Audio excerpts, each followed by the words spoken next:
Right now, those harmless little sprouts in your yard are plotting a full-scale takeover. Your flower beds, your vegetable gardens, your driveway, your sanity. Weeds, they're not cute. They're launching a seed invasion every time the wind blows straight from your neighbor's yard right into yours. But here's what the weed industry doesn't want you to know. There are professional tricks, chemical-free, budget-friendly, and they stop them cold. Stay to the end, because the timing trick I'm about to reveal changes everything. Hit like and subscribe so you never miss a pro-level tip. Weeds, they are a problem because they will swallow up your landscape. They will swallow up plants. They will swallow up vegetable gardens. They will swallow you up if you're not careful.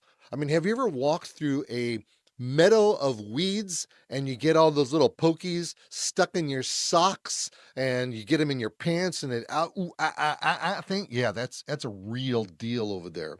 So when do we start attacking the weeds? Well, first and foremost, you do it before they attack us.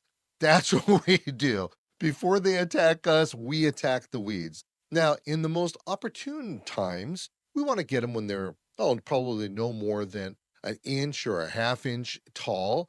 And then this way we can keep up with it. And it's actually a whole lot less work.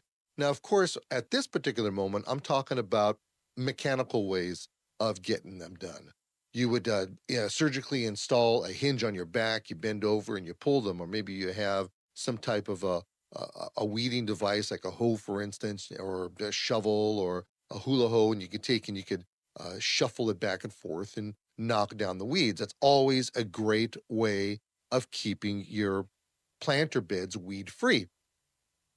But what happens when you blink your eyes one day of hot weather and all of a sudden you've got yourself dandelions? You got plants that are higher and taller than you. What do you do then? All right, well, after you scream, what you need to do is to cross your fingers and hope that those, let's pick on the dandelions for a bit. I know they're really controversial because people, they like to save them and eat them and stuff like that. But you know what? I don't care. I don't like dandelions. I'm not going to put them in my salad. I'm not going to harvest the flowers. They are horrible. And I'm not going to eat the roots. By the way, all parts of the dandelion are edible. But I mean, really, do you know anybody who's growing that kind of stuff? Right? They do it in France because they use it for culinary purposes and because they grow so fast. That's why they use it. But they're bitter plant, and you just don't use it. Over here in the United States, we do not cultivate those as desirable plants. So knowing that we're picking on the dandelion, the poor little dandelion, we're gonna, of course, because it has that little yellow flower that it gets on there. So in that particular stage, that's the time that we want to take and cut these things down. Now, the dandelion, really sneaky plant because it can grow really low and flat, or it can get really tall and spindly and still have those flowers, and then turns into a bud. And of course, those buds turn into seeds. And then who doesn't like taking a dandelion, picking the seed and blowing it like that, preferably towards your neighbor's yard, and just seeing them just float all over the place? I gotta admit, that's kind of cool. But it's not cool if that happens in your yard because they get planted very easily. They grow even easier. I don't even know if that's a word. They grow easier and you'll have more weeds than you know what to do with. So that being said, let us take and figure out how to get rid of them. Well, once again, if we take and we cut them down in their before their prime, they're not going to be an issue. Now, dandelions, mind you, if you leave even a little bit of a root, they're going to grow back again, and they'll grow and again and again and again. So technically, you got to get in there and you got to work up your soil so that you could pull out the weeds. Now, actually, if you were to water your weeds and then come back the next day, then pull those weeds, that's not a bad idea because the soil will be softer to pull them out, and crossing your fingers, hopefully you've got the whole dandelion out. So we want to get these things before they go to seed. Now, what happens if they go to seed? Well, if they do go to seed, my recommendation is that you take and you pull the heads off first, and then take them and throw them in a bag or something and get rid of them, because they are going to spread. It's a very difficult thing to do, but it happens. But think about it. You've got yourself a weed, and then you're going to be that has flowers on it, and then you're going to start chopping it. And guess what's going to happen? You're going to loosen all those seeds, and they're going to fly. So you might as well just take them, pull them, like I said earlier, and blow them.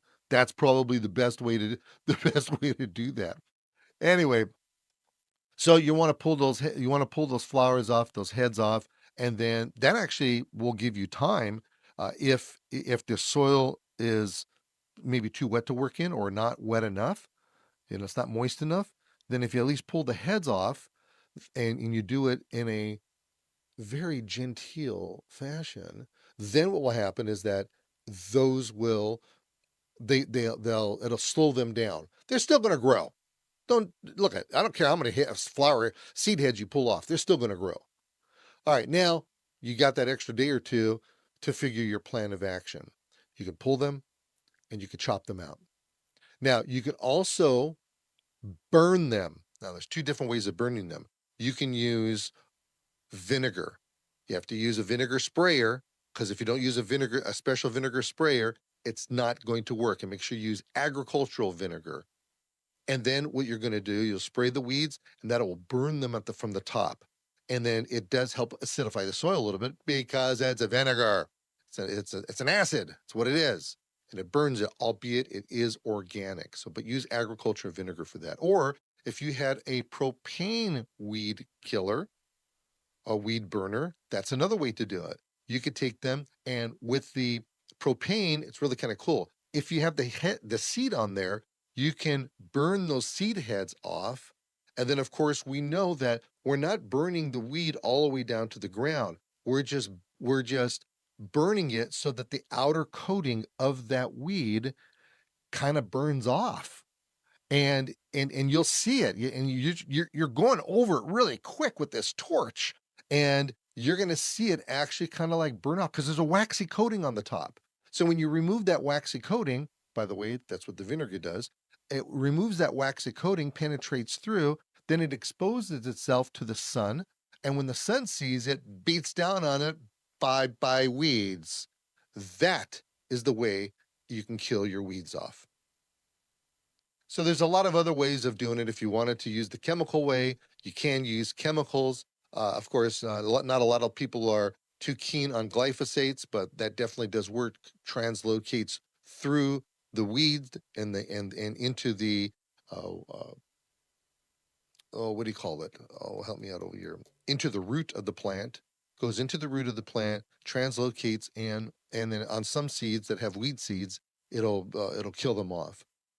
Weeds are a perpetual problem, and they're always going to be a perpetual problem. You just have to be on top of it, and you have to make sure that you have it planned right to when you're going to be working out in the garden. And if you do it systematically, knowing that, hey, you know what, every Thursday I'm going to spend 15 or 10 minutes out in the garden.